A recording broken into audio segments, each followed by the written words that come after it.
Malo e taula wakakai and foi hiwa ni ke hawa ke timi wa tonga mate matonga ya mana ki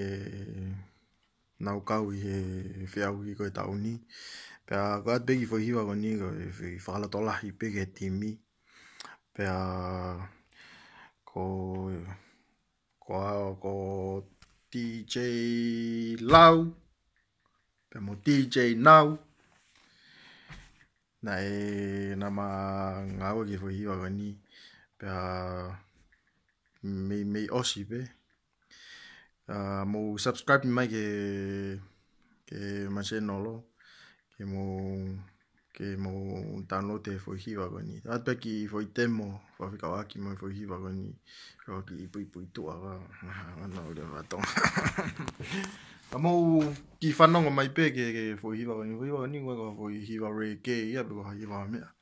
ko foi hiwa whakalo tola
subscribe my channel